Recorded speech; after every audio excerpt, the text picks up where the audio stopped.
اس وقت عراق کے شمالی شہر موصل میں جاری لڑائی کی جانب ہر کسی کی توجہ مرکوز ہے۔ دولت اسلامیہ عراق و شام کے خلاف اس جنگ کے نتائج قریب پہلے سے طے شدہ ہیں، مگر شامی شہر حلب کی قسمت کا فیصلہ ابھی ہونا ہے، جہاں روسیوں اور ایرانیوں نے جنگ بندی کے بین الاقوامی مطالبات کو مسترد کر دیا ہے۔ انہوں نے وہاں محصور لوگوں، خواہ وہ عام شہری ہیں یا مسلح افراد کے انخلاء کے لیے مطالبے کو بھی ٹھکرا دیا ہے۔ صورتحال یہ ہے کہ باغی گروپ گزشتہ کئی مہینوں سے ان فورسز سے لڑ رہے ہیں کہ جنہوں نے حلب کے علاقوں کو تباہی سے دوچار کر دیا ہے۔ انہوں نے حلب کے مکینوں کو باہر نکالنے کے لیے تباہی مسلط کی ہوئی ہے اور وہ انہیں ہلاک بھی کر رہی ہے تاکہ شام کے سب سے بڑے شہر پر قبضہ کیا جا سکے۔ سوال یہ ہے کیا موصل اور حلب میں ان دونوں جنگوں سے دولت اسلامیہ کے خلاف جاری عراقی جنگ کا خاتمہ ہو جائے گا اور شام میں جاری خانہ جنگی بھی ختم ہو جائے گی؟ یہ وہ سوال ہے جس کا جواب نفی میں ہی ملتا ہے، کیونکہ ان دونوں ملکوں کا مسئلہ شامی نظام اور عراقی انتظام کی کارستانیوں سے جڑا ہوا ہے۔ دیوار سے لگانے اور استحصال کے نتیجے میں شاید موصل اور حلب کو مسلح افراد سے پاک تو کر دیا جائے، ان دونوں شہروں سے مسلح افراد کا انخلاء تو ہو سکتا ہے یا انہیں ہلاک بھی کیا جا سکتا ہے، لیکن بعد میں ضرور یہ سننے کو ملے گا کہ یہی مسلح افراد دوسرے شہروں یا صوبوں میں جا چکے ہیں۔ ان دونوں ملکوں کے موجودہ ارباب اقتدار کے ہوتے ہوئے مسلح افراد کا از سر نو ظہور کوئی مشکل کام نہیں ہے، کیونکہ وہ تبدیلی اور اصلاحات کی صلاحیت نہیں رکھتے ہیں۔ یہ ایک خانہ جنگی ہے جو عمومی صورتحال کی عکاسی کرتی ہے۔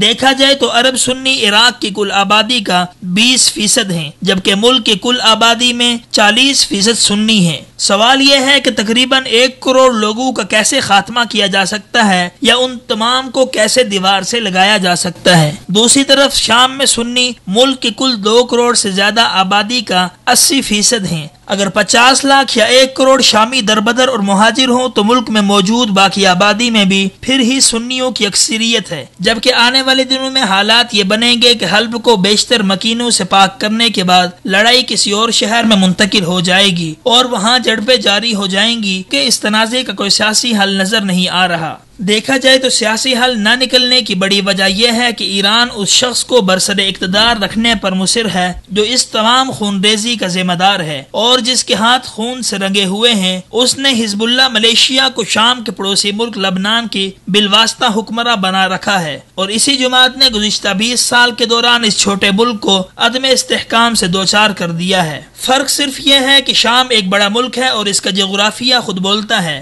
اس لیے کہ شام وسط میں واقع ہے اور وہاں رونما ہونے والے واقعات سے اس کے ہمسایہ ممالک ترکی، عراق اور لبنان بھی نسلی، فرقہ وارانہ اور جماعتی سطح پر متاثر ہوتے ہیں۔ لہٰذا موصل اور حلب کی 2 الگ الگ جنگیں دراصل ایک طویل جدوجہد کی متقاضی ہیں اور ایک منصفانہ سیاسی منصوبے کے بغیر دونوں ملکوں میں استحکام ممکن نظر نہیں آتا۔